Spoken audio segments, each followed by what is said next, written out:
کراچی میں امیجنا روڈ پر پٹاخوں کے کارخانے میں خوفناک دھماکہ، ملبے سے مزید ایک لاش نکال لی گئی، جاں بحق افراد کی تعداد 3 ہو گئی۔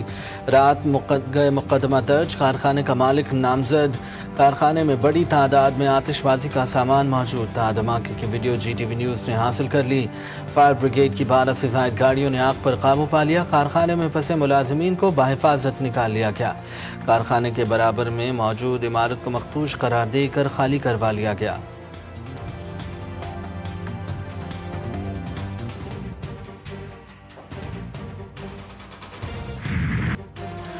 کراچی میں وقفے سے کہیں ہلکی کہیں تیز بارش۔ گلستان جوہر، گلشن اقبال، ابو الحسن اصفہانی روڈ پر بارش۔ گلشن حدید، شاہ فیصل ٹاؤن، ملیر کینٹ، امیجنا روڈ پر بھی برسات۔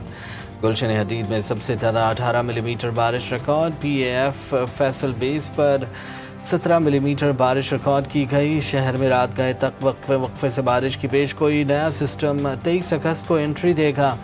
3 دن سے کئی علاقوں میں بجلی معطل، کے الیکٹرک کے 200 سے 40 فیڈرز تاحال بند۔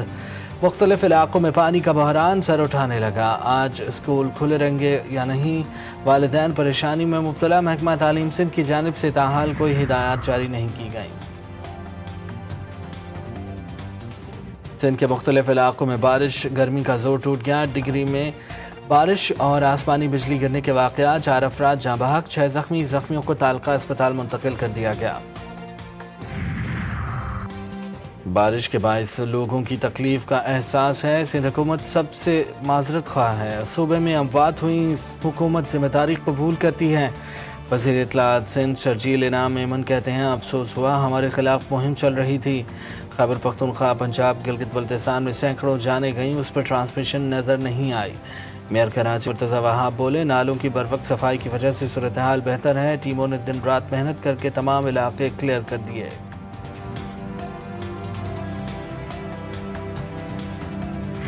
بارش نے کراچی کو ڈبو دیا، کروڑوں کی گاڑیاں ڈوب گئیں، لوگ اپنی آنکھوں کے سامنے اپنی گاڑیاں برباد ہوتے دیکھتے رہے۔ پانی کی نکاسی نہ ہونے کی وجہ سے گاڑیاں تیرتی رہیں۔ امیر جماعت اسلامی کراچی منم ظفر نے جی ٹی وی نیوز سے گفتگو میں کہا، سندھ حکومت کے دعوے بارش میں بہہ گئے، لوگوں کی گاڑیاں، موٹر سائیکلیں بارش کی وجہ سے خراب ہوئیں۔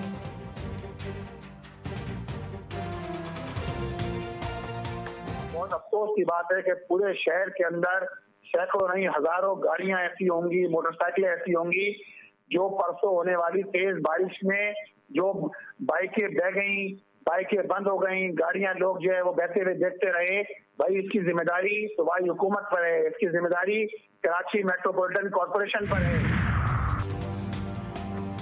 توابی میں 4 روزہ ریسکیو آپریشن مکمل، ملبے سے 16 خواتین، 9 بچوں سمیت 41 افراد کی لاشیں نکال لی گئیں، 7 افراد اب بھی لاپتہ۔ ضلع انتظامیہ کے مطابق سب سے زیادہ اموات دالوری میں 37 افراد کی ہوئیں۔ ترجمان کے پی کے حکومت کا کہنا ہے کہ تمام لاشوں کی بازیابی کے بعد بحالی کا عمل شروع کر دیا گیا ہے۔ کلاؤڈ برسٹ سے دالوری 12 میں 17 گھر، سرکوئی میں 1 گھر مکمل طور پر تباہ، مجموعی طور پر 27 گھروں کو جزوی نقصان پہنچا۔ بانی پی ٹی آئی کو سپریم کورٹ سے بڑا ریلیف، 9 مئی کے 8 مقدمات میں ضمانت منظور، بانی پی ٹی آئی کو رہا کرنے کا حکم۔ سپریم کورٹ نے لاہور ہائی کورٹ کا فیصلہ کالعدم قرار دے دیا۔ 4 صفحات پر مشتمل تحریری فیصلہ جاری۔ چیف جسٹس یحییٰ آفریدی کی سربراہی میں 3 رکنی بینچ نے احکامات جاری کیے۔ کہا، ضمانت کیس میں حتمی فائنڈنگ دی جا سکتی ہے۔ ماضی میں سازش کے الزام پر سپریم کورٹ میں ملزمان کو ضمانت دی، کیا تسلسل کا اصول اس کیس پر اپلائی ہوگا؟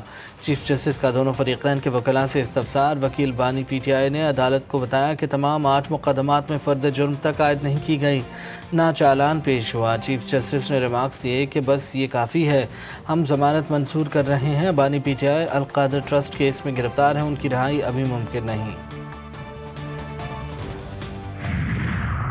بانی چیئرمین پی ٹی آئی جن پر اس ملک کی تاریخ کا سب سے بڑا کرپشن کا ایک میگا سکیم کیس ہے، جس کو 190 ملین پاؤنڈ کا کیس کہا جاتا ہے، اور یہ 190 ملین پاؤنڈ کی کرپشن کا کیس ہے جس کے اندر ان کو باقاعدہ ایک ڈیو پروسیس کے بعد، تمام تر شواہد کو دیکھنے کے بعد اور ٹرائل کے کنکلوڈ ہونے کے بعد 14 سال کی جو ہے وہ سزا سنائی گئی۔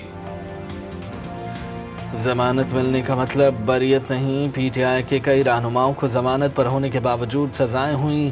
قوم جانتی ہے کہ 9 مئی کے واقعات کی باقاعدہ منصوبہ بندی ہوئی۔ وفاقی وزیر اطلاعات عطا تارڑ نے کہا بانی پی ٹی آئی 190 ملین پاؤنڈ کے میگا کرپشن کیس میں ملوث ہیں۔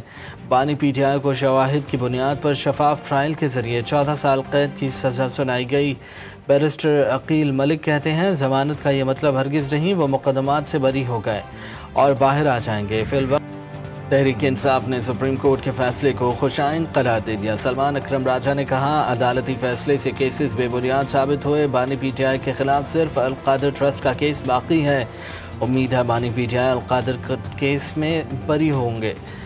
علی امین گنڈاپور بولے بانی پی ٹی آئی کی عدالت سے ضمانت آئینی اور قانونی فیصلہ ہے، ضمانت نہ ثابت کر دیا کہ بانی پی ٹی آئی بے گناہ ہیں۔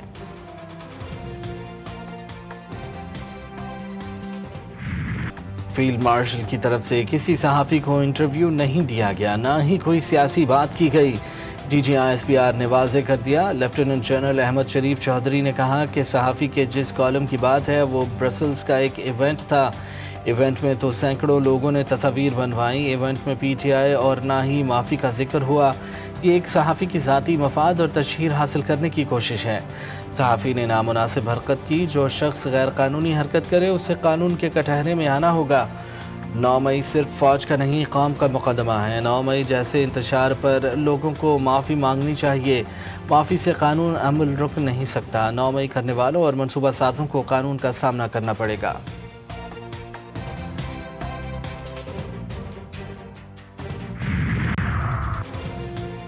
وزیر اعظم شہباز شریف سے چینی وزیر خارجہ کی ملاقات، سی پیک فیز 2 پر اطمینان کا اظہار، پاک چین تعاون مزید بڑھانے کے عزم کا اعادہ۔ ملاقات میں نائب وزیر اعظم اسحاق ڈار اور فیلڈ مارشل سید عاصم منیر بھی موجود تھے۔ وزیر اعظم نے کہا کہ پاکستان کی خود مختاری اور ترقی میں چین کا کردار لائق تحسین ہے۔ پاکستان چین کے ساتھ اسٹریٹجک تعاون پر مبنی شراکت داری کو مزید مضبوط بنانے کا خواہش مند ہے۔ شہباز شریف نے چینی صدر شی جن پنگ کی ویژنری قیادت کو خراج تحسین پیش کیا۔ صدر مملکت سے بھی چینی وزیر خارجہ وانگ ای سے ملاقات، صدر زرداری کا چین کے ساتھ فولادی بھائی چارے کے عزم کی تجدید، دو طرفہ تعاون اور علاقائی سلامتی پر تبادلہ خیال کیا گیا۔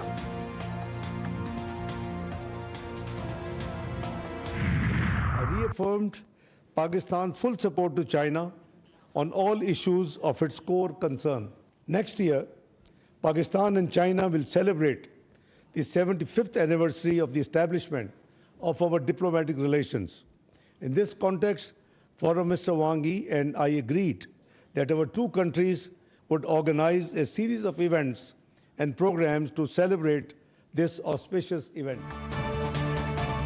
پاکستان اور چین کا امن، استحکام، خوشحالی کے لیے مل کر کام کرنے کا عزم۔ پاکستان اور چین کے درمیان اسلام آباد میں اسٹریٹجک ڈائیلاگ کا چھٹا دور۔ وزیر خارجہ اسحاق ڈار اور چینی ہم منصب نے اسٹریٹجک ڈائیلاگ کی مشترکہ صدارت کی۔ نیوز کانفرنس میں اسحاق ڈار نے کہا کہ پاکستان اور چین میں سی پیک سمیت تمام معاملات پر اتفاق رائے موجود ہیں، خطے کے امن، استحکام اور خوشحالی کے لیے مل کر کام کرنے کے لیے پرعزم ہیں۔ چینی وزیر خارجہ بولے مختلف امور پر تفصیلی تبادلہ خیال کیا گیا۔ پاکستان اور چین کے درمیان دوستانہ اور برادرانہ تعلقات ہیں، سی پیک کی تعمیر و ترقی اور دو طرفہ تعاون کے لیے کام کرتے رہیں گے۔ کراچی میں شارع فیصل پر واقع نسلا ٹاور کو غیر قانونی زمین الاٹ کرنے کے کیس کا اہم فیصلہ، سابق ڈی جی ایس پی سی اے منظور کاکا سمیت 27 ملزمان عدم شواہد کی بنا پر بری۔ صوبائی اینٹی کرپشن کورٹ نے فیصلہ سنا دیا۔ وزیر اعلیٰ پنجاب کی ٹوکیو کی پہلی خاتون نائب گورنر ماتسوموتو آکیکو سے ملاقات، پاکستان اور جاپان کی خواتین لیڈرشپ کے درمیان روابط کے فروغ پر اتفاق۔ ملاقات میں ستھرا پنجاب کو ٹوکیو کی کلین اتھارٹی کی طرز پر استوار کرنے پر بھی بات چیت۔ مریم نواز نے کہا خواتین کو بااختیار بنانے کے لیے انقلابی منصوبے شروع کیے، جاپان ترقی اور اقدار کا شاندار امتزاج اور قابل رشق مثال ہے۔ وزیر اعلیٰ پنجاب کا عالمی شہرت یافتہ جاپانی کمپنی کے ہیڈ کوارٹرز اور پلانٹ کا دورہ، ڈیری مصنوعات کی معروف کمپنی کے مختلف شعبے دیکھے۔ دوستی بھی لائق اعتبار نہ رہی، دوستوں نے دوست کو چین لے جا کر اچھا روزگار دلوانے کا وعدہ کیا، پاک چین بارڈر پر چھوڑ کر فرار ہو گئے، بے یار و مددگار شخص 15 دن بعد بازیاب، 15 دن پانی پی کر اور گھاس کھا کر زندگی بچائی، بے ہوشی کی حالت میں پایا گیا۔ غزہ سٹی پر قبضے کے لیے اسرائیلی فوج کے زمینی حملوں کا پہلا مرحلہ شروع، لاکھوں فلسطینیوں کو ایک اور نقل مکانی کا سامنا، لوگ بے سر و سامانی کے عالم میں جان بچا کر فرار ہونے لگے۔ صبح سے جاری حملوں میں 42 فلسطینی شہید، درجنوں زخمی، اسرائیلی فوج نے خوراک کے متلاشی 19 افراد کو بھی موت کے گھاٹ اتار دیا، 3 افراد بھوک کی شدت سے شہید، مجموعی تعداد 269 تک جا پہنچی۔ 3 دن میں صرف 2.5 امدادی ٹرک غزہ میں داخل۔ حماس نے کہا ہے کہ اسرائیل کا مقصد غزہ کو تباہ کرنا اور اس کے رہائشیوں کو بے گھر کرنا ہے۔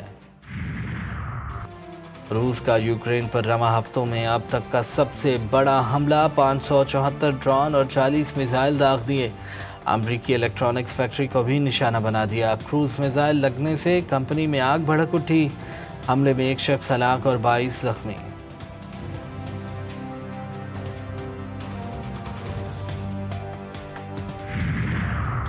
اور کولمبیا کے کیلی میں ایک فوجی ایئر بیس میں مہلک دھماکہ، ایئر بیس دھماکے میں کم از کم 5 افراد ہلاک، متعدد زخمی، مقامی حکام نے دھماکہ کار حملہ قرار دے دیا۔